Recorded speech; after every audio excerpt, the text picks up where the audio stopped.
Hello, welcome to episode 171 of the Fertility Podcast. Can't believe I'm not far off 200.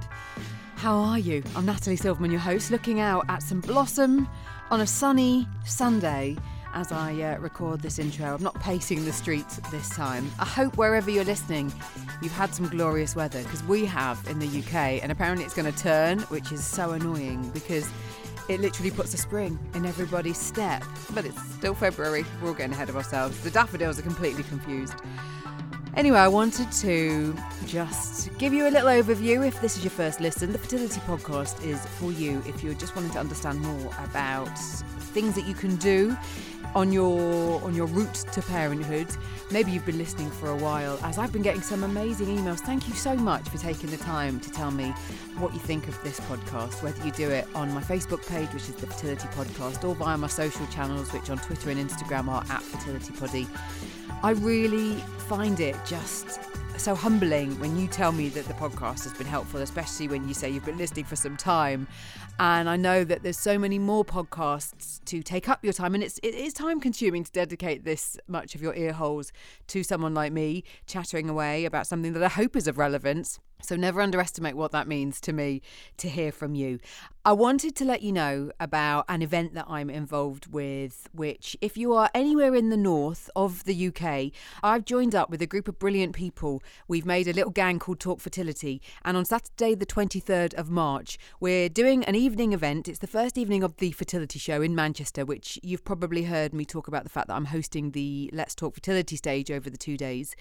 What we're doing is we're putting on a series of fertility education events, giving you access to people who you can chat with, from experts to people working in the field. There's myself, there's a lovely lady called Rosie who's a nutritional therapist, Lucy and Kobe who are behind Dr. Fertility, which is an amazing website with loads of different products to help you whilst you're trying to conceive, as well as they provide trusted information. There's Mel Johnson, who's been a guest of mine before, who has gone down the solo motherhood route.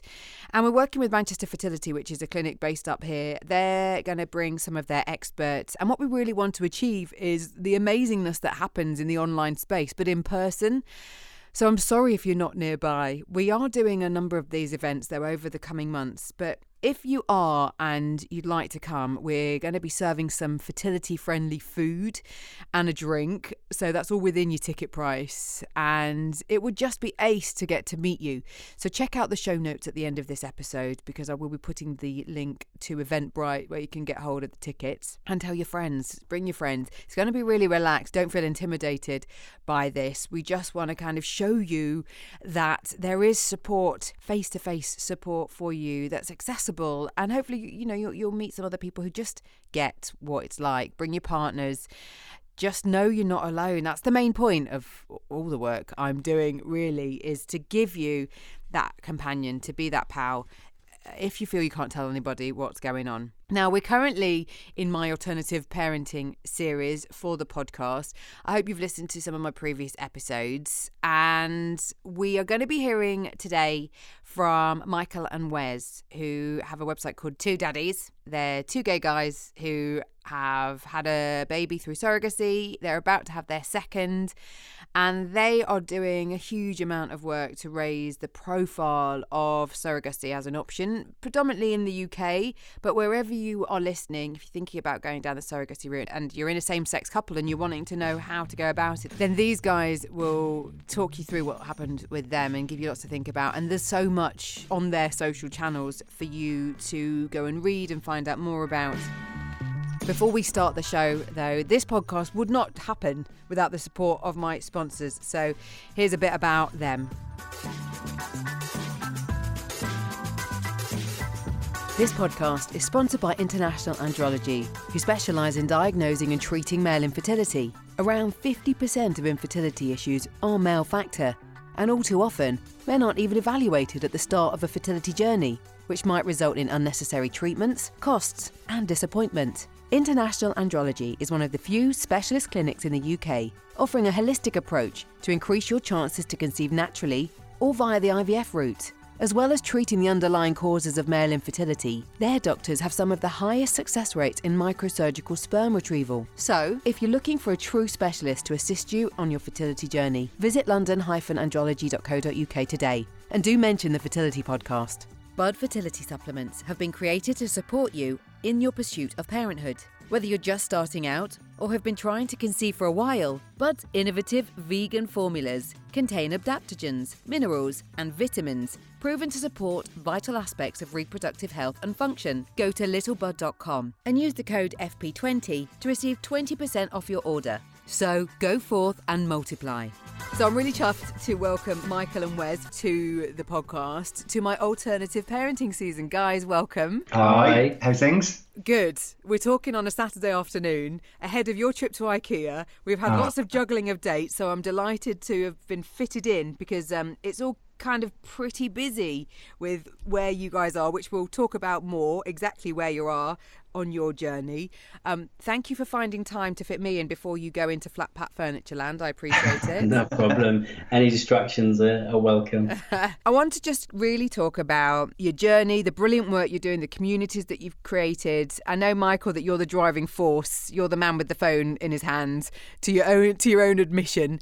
I know. Tell me what came first, the journey or the website sharing of it. I'm assuming the journey started, and then once you were like in it and on it, you decided to start sharing. Is that right? Yeah, that's correct. We started our treatment back at the end of sort of 2015. We have a daughter through UK Surrogacy, gestational surrogacy. So we had an anonymous egg donor and a surrogate in the UK. And that's when our fertility journey started. And our daughter was born in 2016. And that's then when we began to go public, I guess, and start banging the drum a little bit more about same-sex parenting and surrogacy in the UK. So that initial stages of deciding that you're going to go ahead, you want to become parents and you're going to go down the surrogacy route, finding your surrogate, how easy was that? It started off being a bit of a minefield. Yeah. So we had a good 2-3 years of researching surrogacy generally before we decided to go through the UK. So we explored international surrogacy, and it just didn't feel right for us. There were a number of issues or complications. There was cost was a massive factor, certainly for the US. But we did look at the likes of India and Nepal and Thailand and Guadalajara in Mexico. But for a number of reasons, really, the exit process was a bit sketchy. Or it just wasn't a viable route for surrogacy, particularly for same sex. So we opted to go down the UK route, and we then started looking at all of the places where we could engage with surrogates, and we looked at the not-for-profits that are in the space. So there are 3. And we had conversations with those. But at that particular point in 2015, when we were really ramping up to start, there was a block on intended parents registering because there was just it was out of sync with the number of intended parents and the number of surrogates that were wanting to help intended parents. And was that across the 3 agencies, the 3 organisations you've just mentioned? It was definitely across 2. Right. Our preferred, I guess, out of the 3, we really formed a liking and a bond to Surrogacy UK. Yeah. Such great guys over there, and we networked with them sort of on the phone initially and a meeting. But we then, because of that particular issue, we decided to what they call go independent. So finding a surrogate and matching ourselves. And at this point, had any of your friends gone down this route? Were you able to talk with them, or was this just finding your feet and carving the path out, just the 2 of you at this point? At the time, we actually didn't know anyone who'd gone through this process. And I think we just kind of ventured out on our own and kind of just do what we thought we needed to do to make it happen. And, we learned a lot along the way. There was a lot of hurdles that we didn't anticipate, but I think that's kind of what drives us more now to really want to kind of help people, because like Michael mentioned, we first initially, when we talked about surrogacy, our first instinct was international. Yeah. And I think it's about raising the profile that it doesn't necessarily need to be international. Now, if you have a preference now and an international is an option for you, then, and if it feels right for you, then perfect. But we quickly learned that it really wasn't for us. And then we started exploring the UK route. And there was a lot of challenges along the way that we experienced right from start to end.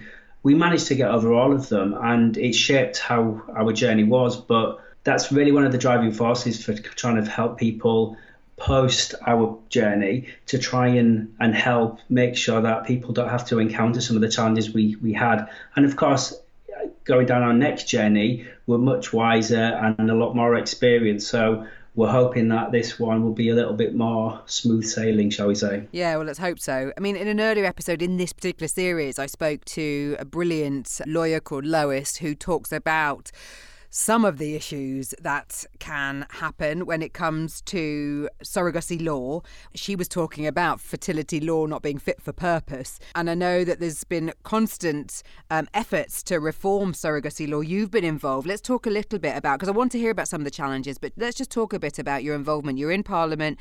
We're talking at the start of February. You were in Parliament, October 2018, with Andrew Percy and the All Party Parliamentary group. Tell me about that experience, because it's brilliant and I know really empowering for you guys, wasn't it? Yeah, it really was. And it was such an honour to have been recognised for the work that we do for Two Dads UK. So it was, first of all, to be asked was, we were, I guess the platform had been raised and we were on the radar. And then we were called upon to give our lived experience as two parents through UK Surrogacy. So we went along in October and we met Andrew, and there was the particular day that we were in, there were a number of intended parents, there were healthcare professionals and singles and other individuals from the, really representing surrogacy, and some international and some UK. So to get that initial platform and to be invited was incredible. And as far as some of the challenges that you managed to overcome, do you want to give me some examples? The glaringly obvious issue with where the current surrogacy law is outdated is around the parental order. Yeah. So obviously, for those that aren't aware, when you have a child through UK surrogacy, or the parental order process applies to if you're having a child internationally, you still need to go through the PO process. But where the law's slightly out of kilter here is that the surrogate and their husband, if they're married, are the legal parents of your child when that child is born, which is bonkers, obviously. So you have to go through the parental order process. What we would like to see is that parental order process similar to how it is in the States, and that paperwork can be submitted at point of conception, and that the parental order can be granted at birth, rather than currently you have to wait till your child's 6 weeks and 1 day old, and then your paperwork can go into the court. And the ridiculous thing about that, of course, is if there's any medical treatment needed or just any issue, then you're not the official parent. It's just insane, isn't it? It is, and I think that's one of the scary things for us, and it's something that we needed to really outline and plan for right from the start. And that's some of the advice we would give to intended parents about making sure that everyone's on the same page and planning. But as an example is, if when our child was born they needed any kind of specialist care, the hospital trust would need consent from the surrogate. So it's a challenge just to make sure that all of those things are in place beforehand. And it's quite scary when you realise that you could potentially be out of that control, and even it being your child, you wouldn't have that consent, which is something that it's kind of a worst case scenario, but you need to plan for everything, and that's probably one of our biggest pieces of advice to any intended parents going through this process, is plan for everything and make sure that you and all parties involved are on the same page and you all have everything principally agreed in advance. And one of the points that Lois, the lawyer I mentioned, raised was the ideal is to have a single surrogate, so that then you are the sperm donor. Not that you used a sperm donor, because I'm assuming your sperm, you were the biological father if it was a single surrogate. So am I right to say that your surrogate was married? She was, yeah. So with that in mind, just talking about your sperm, if you don't mind. Go for it. That process, I mean, did you both have a go? No, and I think this was really straightforward for us, wasn't it, Wes, really? Yeah, I mean, I have a daughter from a previous straight marriage. Yes. She's 14 now. So for us, that topic of conversation around, we like to call it "who's the daddy," was actually quite straightforward, because I already had a biological child, and I wanted Michael to have that same kind of experience. So it was a really straightforward conversation for us. But I think we now know other people who are going through this process, and trying to agree who will go first, if you like, is quite a challenging topic, and it can cause it can be quite frictious in some relationships. Because I've worked with Surrogacy UK, and I know in one of the conversations I was having with a surrogate, and she was working with a gay couple, the guys were alternating months to see, because I don't think they could reach the decision of who it was going to be. So it was, whoever it works with. Yeah. So I know that Tallulah, your first child through surrogacy, that worked first time. Was that the first round of treatment? Is that right? Yeah, we were really lucky. Brilliant. So we transferred an embryo transfer on the 13th of February 2016, and 2-week wait came, and we were pregnant, and she was born 38 weeks in October 2016. So was a breeze, worked first time, and a great pregnancy. So we were really fortunate. And you found that surrogate, like you say, independently. So you were, I'm assuming, in Facebook groups, or were you given some advice from some of the surrogacy associations that you'd been speaking with initially? Yeah, we had, and we took a lot of the Surrogacy UK model to how we approached this, which is very much friendship first, isn't it? Absolutely that. So before we started treatment, us and our surrogate, we maintained a friendship for 11 months before we started any treatment. Yeah, great. So we met her kids, we met her husband, Katie met her, our daughter met their family, and we'll just let that develop, because it had to feel right, and with that friendship had to be exactly tight. So that was the friendship path that we took with our surrogate, and we took the advice that we had from the likes of Surrogacy UK, and I guess we adapted it. We still followed. We took legal advice. We drafted an intention agreement jointly with our surrogate. We went into this, bolts and braces, and that was how we went. And I know that you also put an emphasis on the guidelines for healthcare professionals about how to treat surrogates and IPs, because I heard just ridiculous stories of handovers in car parks, and just the hospital staff not getting their head around, the baby handover, which sounds just the wrong way to describe it. What was your experience like? Well, unfortunately, our experience in the planning stages looked like it was heading in that direction. Right. We quite early on engaged with our trust, started working through what the birthing plan would look like, and we quickly realised that the trust policies weren't aligned with what we expected our experience to be. So our expectation wasn't anything, wild. We just wanted to have the same experience as any other couple having children. We wanted it to be as straightforward as possible. We wanted our surrogate to be considered and made sure she was comfortable and looked after. And we wanted it just to be, we wanted to walk out with our child with the balloons into the car park and go home like anyone else does. And we didn't for a second think we wouldn't have had that experience. But when we started walking through the birthing plan, it became quite apparent that we weren't going to get what we wanted or what we expected. So we kind of came away from that initial meeting and kind of tried to digest exactly what they were proposing to us. And at that time, I remember having a conversation with Michael saying, it just doesn't feel right. It's not fair, and it doesn't feel right. What were they proposing? Well, they were proposing things like we would have to hand over our baby in the car park.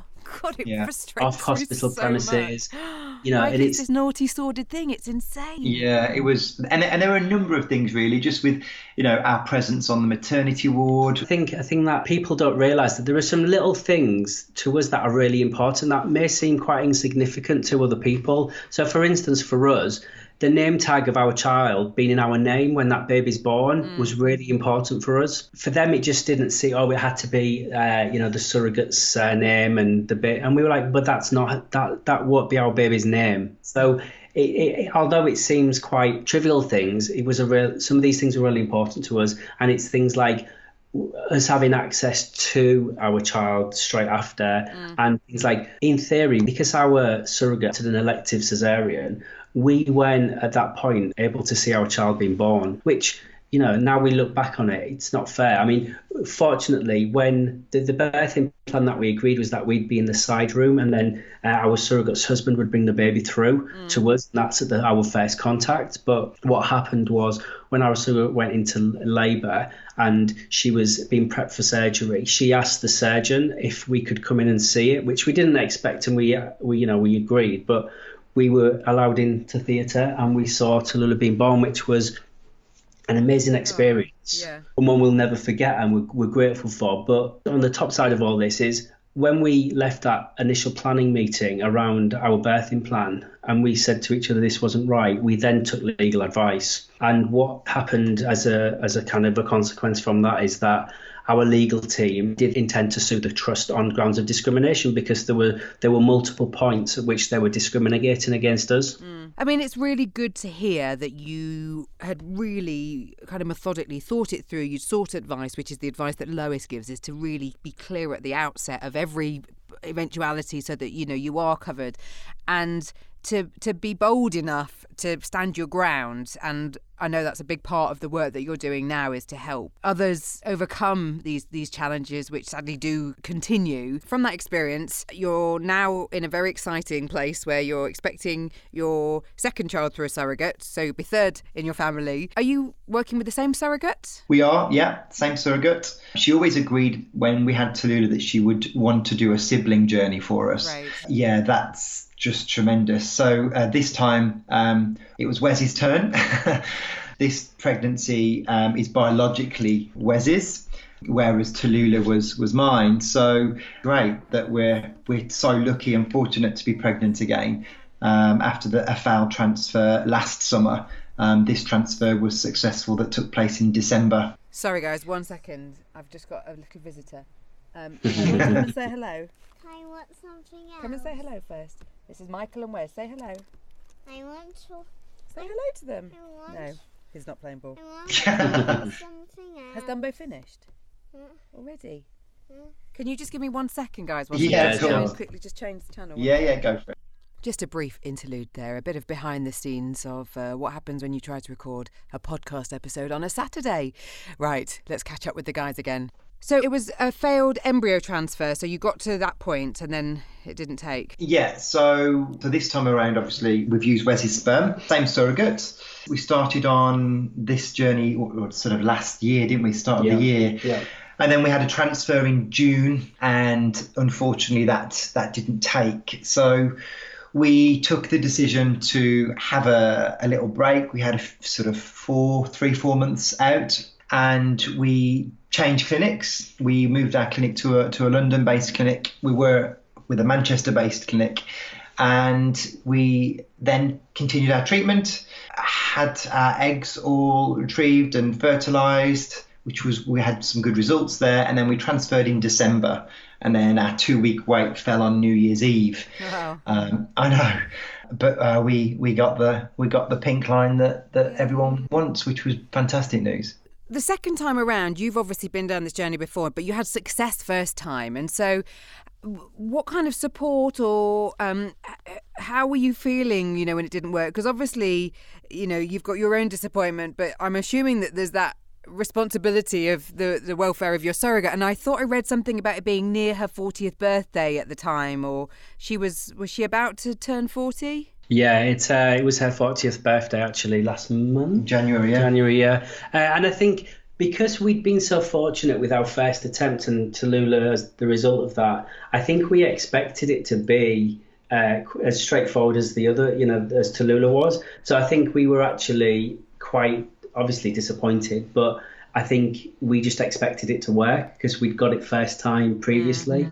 So I think the expectation was, and I think that's why we kind of just took stock of what we were doing, took some time out, because it's very intense, it's emotionally draining, financially draining, and it's just quite a tough situation. And often you're doing it without people knowing, so it's difficult for people to understand what you're going through. Yeah. So this time we were very open with it and we were blogging it, so which also made it worse when it wasn't successful as well. So I guess that was part of the honesty of why we wanted to blog it, because we were fortunate last time, and when we started blogging last year, we've said to one another, we're going to bear all here, and we're going to talk about things that people don't want to talk about or refuse to talk about. So whether this goes well or whether it's the outcome that we want, we just don't know. And we decided to continue blogging through the good days and the bad days, because we wanted to still demonstrate that, this journey is still accessible. We've learned a ton of stuff. We wanted to continue to talk about surrogacy and give people hope that you don't have to disappear abroad to create your family. And that's why we continued blogging. And I think you also have to consider as well, we're not just considering our family here, there's our surrogate's family, and they have plans and they kind of put everything on hold. So our decision to take a bit of a break, we needed to make sure that they were on board with that as well. And also changing clinics to a London-based clinic was a massive decision, because originally we'd chosen a Manchester-based clinic because it was very close to where our surrogate lived. So for her convenience and ease, that's why we chose that clinic. So trying to get our surrogate to move to a London-based clinic and for her to travel up and down from Manchester to London on a regular basis was, a big ask. And selflessly, as typically our surrogate is, and most are, it was not an issue, and she just kind of got on with it. But I think for her, because of it was a big year for her, and as being pregnant takes up and consumes most of your life during that period, she wanted it to be started as soon as possible. Yeah,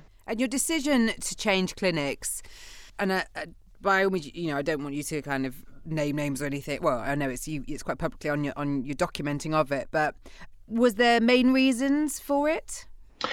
Yeah, there was actually. After the last transfer that failed when we were in Manchester, and we had a real love for that particular clinic because it was where Tallulah was conceived, and we there are members of that team that were there with us from the beginning. So it was a real pull to make that decision to walk away from them. But the main reason was we lost all our embryos when our transfer failed. So we had 5 other embryos that were ready to be frozen. And on the 5th day, it was actually the 6th day, they all failed. So not only did the transfer fail 2 weeks later, all of our embryos also didn't develop. Right. So we were left with nothing. We didn't have anything frozen. So we had to go on a waiting list for eggs, and we wanted to change that donor, and they didn't have anything matching our criteria, and we would probably have to wait around 6 months. And we didn't know whether that was within all of our timeframes, because as Wes mentioned, our surrogate had a big year earlier this year, and we just took the decision. Again, Wes and I have this mantra, it just felt right, and it just didn't feel right at that point to continue our treatment with that clinic. So we knew that CRGH in London didn't have a wait list for their egg bank. So it's quite well known in the London market that they don't have a wait list. So that was why we opted to choose CRGH. Okay. And I know that you now have your Two Dads UK Facebook page. And Michael, I know you co-run a same-sex parents Facebook page. And I'll put all the links in the show notes for this. all the work that you're doing and continuing to do, you talk about how you've always wanted to educate people about same-sex surrogacy in the UK. As you say, you're still seeing couples spend their life savings, sell their homes, borrow from family to raise over 100 grand to head over across the pond into a commercial surrogacy agreement, which, like you say, isn't necessary. And is that your biggest mission, is to really say to people, stay put as much as possible? If you can, if it fits, if it ticks all the boxes, it's much easier, especially with all the legalities that, we've touched on and I've talked about in a previous episode. Yeah, I think I'll just briefly, and then I'll hand over to Michael because this is really his bag and he's so passionate about it. But I think for us, it's about letting people know and realise and support of how accessible UK surrogacy actually is. And I think it's accessible now with the outdated laws. Hopefully, look how amazing it will be, an opportunity if the law reform comes in and makes it much, much easier for people in the UK to have children without having to remortgage, get themselves into massive amounts of debt to have a family. Is it expected to be this year, that reform? I know it's been a really long, drawn-out process, hasn't it? Yeah, it has. And I think you would like to think so. I think a lot of Parliament's time at the moment, as we know, is taken up with Brexit. Don't say it. I know. I'm so sorry. I don't want Brexit in my podcast. No, it's fine. First and only mention. It's fine. I would love it to be all delivered and debated. There's been some great movement in 2018 with the single person's status, to apply for parental order, and then this debate is just getting more and more traction. So I would love it to be hopefully all finalised. It would just mean everything to so many people and would just change so many people's lives. Yeah. Definitely. Well, it's such a delight to speak to you both, and I love the work you're doing, and it's a really exciting time. So when are you expecting, when's the baby due? Baby is due on the 4th of September, but our surrogate she never goes past 38 weeks. Right. So we're looking at probably the last week or third week of August. Right. Yeah, and Tallulah was born on the day of the 38th week, wasn't she? Yeah. So we're expecting this to be like clockwork, hopefully. Wow. Fingers crossed. Well, I will keep checking on your updates. And I must say, your social channels and your blogs, I know, Michael, you're a fiend for it. They are pretty shit hot and up to date. So thank you, because it's so time consuming with everything else that goes on with. Oh, one thing I did just want to ask, actually, before I let you go. I don't know whether you both work for yourself or whether you're employed in a bigger, kind of bigger corporate way, but how's that been with having time out on parental leave? So when we had Tallulah, I was employed by an organisation, and I had 6 weeks leave, which in the grand scheme of things is absolutely nothing. And Wes had even less because Wes was contracting at that particular point. I was a contractor on a day rate, and so I didn't really have any entitlement. So I had to go back to work pretty quick. So we just had to kind of manage it. It was never ideal, and on reflection, could we have spent more time at home with our new child? Absolutely. I think anyone would want to spend as much time as possible, but there's the practicalities of life. But it's a bit different this time around because I've got a medical recruitment business now, and Wes's business is slightly different now too. So, and we're a bit more prepared, I think, for this time. We kind of know how it will work. So we kind of have a better understanding, and we're going in with our eyes wide open, I guess. You're going to find out whether you're having a boy or a girl? We are, yeah. So on Monday, we've actually got our 10-week scan at the clinic, and we're going to have some blood tests done. Okay. And one of those tests will obviously determine the sex. So we'll know then in 2 weeks' time the sex of this one, and we're going to find out. We didn't with Tallulah, but we're going to find out with this one. All right. Well, if you share it online, then people will be able to know if you decide to share. But maybe you want to keep some of these things to yourself until later on. I think we'll probably keep it. We won't tell it right away, but I think we will. Michael wants to do some amazing gender reveal, but Wes hates them. You guys are involved in Fertility Fest later this year, April and May. I'm going to be there too. What are you doing there? So we're one of the partners at the Queer Family event. Yeah. And then we're also speaking on one of the Fight Club events, which I'm really excited about. So we've got we are going to be broadcasting on Facebook Live, which Oh, is very my exciting. goodness. I'm going to be hosting the Facebook Live aspect of that, so I'll be there with you. And if you're listening and you can't make Fertility Fest and you'd love to hear the guys talking, then there you have it. You'll be able to watch on Facebook Live, and keep your eyes posted on my socials, the guys' socials, and Fertility Fest as to where it's going to be, because we're trying to get it as far-reaching as we can. So it's very exciting. Amazing. We're really excited about working with it, and we can't wait for the actual event to start. Yeah, It's going to be great. All right. Well, look, I've taken up enough of your time, and as we said at the start, the footprints of IKEA are calling. I love the fact that you've left it till Saturday afternoon rather than Saturday daytime. There's a method in the madness. Yeah, for sure. All right. Well, look, best of luck with Thank you. with your next venture into parenthood, and I look forward to seeing you later in the year, and of course sharing your story. And well, like I said, we'll put all the details of the Facebook groups and all your social channels in the show notes so people can get in touch. Great. Perfect. Thank you so much. Yeah, Thank you. Really appreciate it. Thank you. Perfect. Take care. Thank you. It's been lovely chatting. All right, see ya. Thanks. Bye. All right, so the show notes for my chat with Michael and Wes are thefertilitypodcast.com/2gaydaddies. Excuse the background noise. Despite my best efforts, my little one Phoenix is sat by me, listening to alpha blocks, learning his letters. So we can't interfere in a child's education, can we, with podcast recording?